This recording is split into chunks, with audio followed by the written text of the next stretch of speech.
Assalamualaikum warahmatullahi wabarakatuh.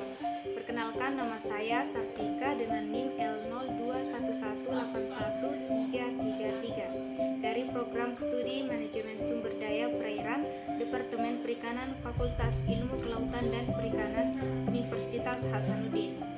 Di sini saya akan mempresentasikan proposal penelitian saya dengan judul penelitian analisis tingkat pertumbuhan ikan gabus di Sungai Sadang, Kabupaten Pinrang, Sulawesi Selatan.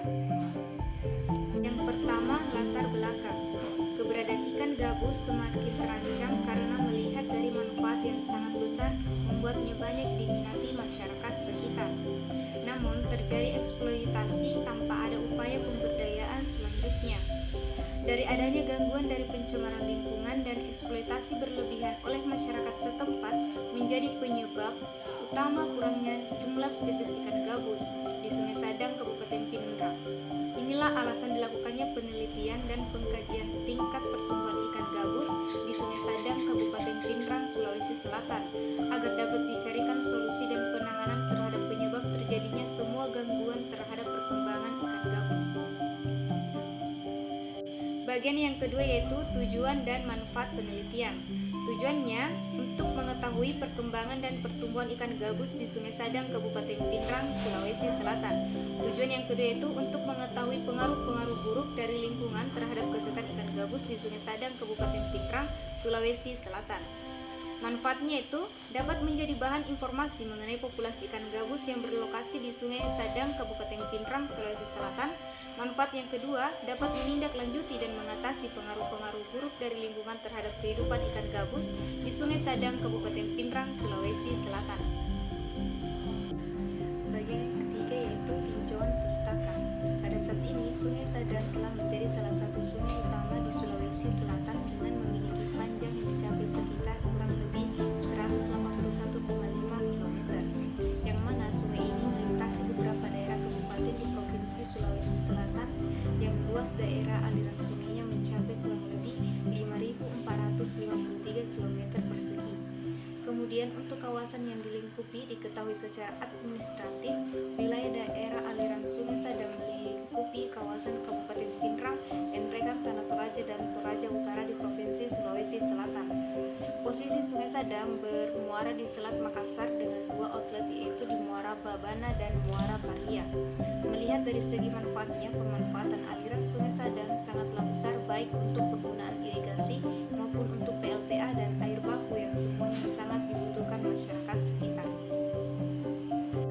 Pada daerah perairan Sungai Sadang memang memiliki banyak manfaat bagi masyarakat sekitar. Namun dari sekian banyaknya kegiatan masyarakat juga menimbulkan hal-hal buruk baru. Banyak kegiatan masyarakat yang awalnya dilakukan untuk menghasilkan keuntungan semata, namun menimbulkan masalah lingkungan.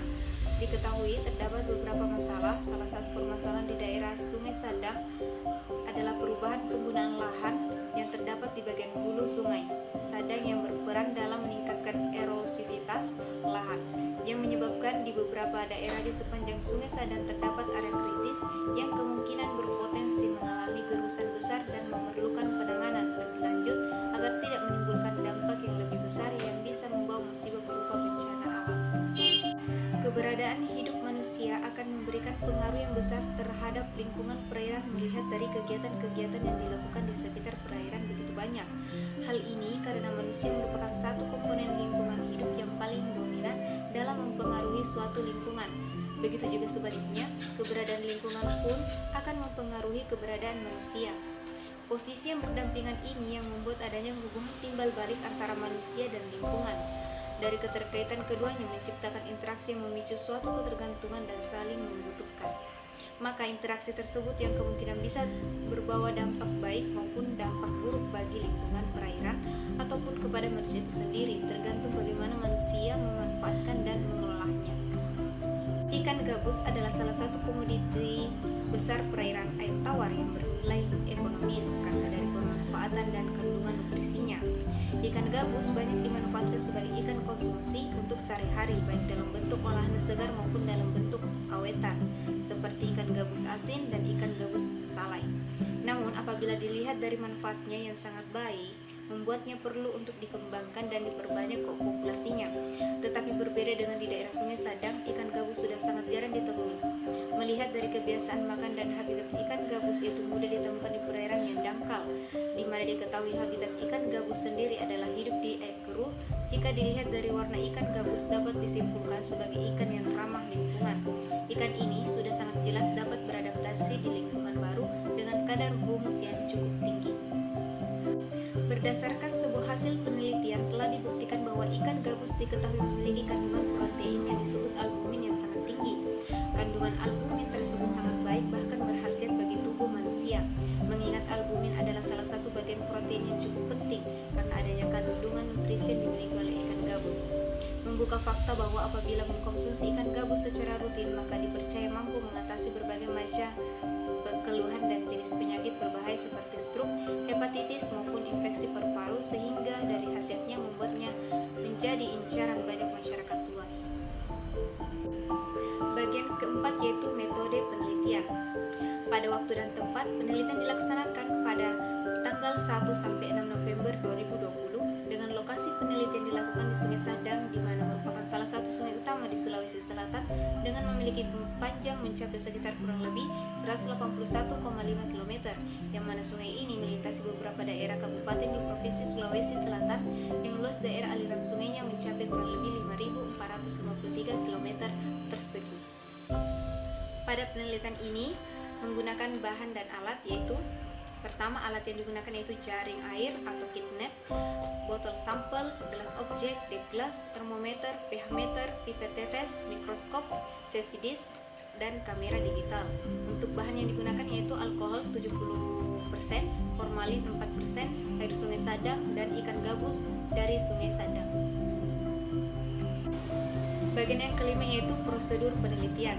Data lapangan yang diambil terdiri dari pengambilan sampel air sungai untuk diuji laboratorium dan pengukuran parameter kualitas air secara langsung di lokasi penelitian yang harus dilakukan segera.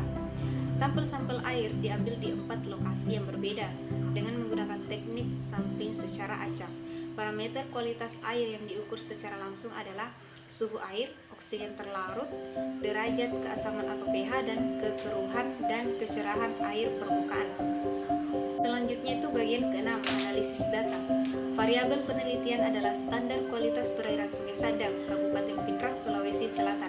Mengamati kondisi dan kesehatan ikan gabus yang hidup di Sungai Sadang, Kabupaten Pinrang, Sulawesi Selatan terbagi atas 2, yaitu fokus pada keadaan perairan untuk menentukan kualitas perairan agar dapat disimpulkan kondisi lingkungan Sungai Sadang, Kabupaten Pinrang, Sulawesi Selatan, serta fokus pada bagaimana kondisi dan kesehatan ikan-ikan gabus yang hidup di Sungai Sadang selama ini, sekaligus mengamati bagaimana masyarakat setempat dalam melakukan pengelolaan terhadap ikan gabus. Itulah tadi presentasi proposal penelitian yang saya lakukan. Semoga bisa menjadi dasar yang baik dalam melakukan penelitian. Akhir kata, sekian dan terima kasih. Assalamualaikum warahmatullahi wabarakatuh.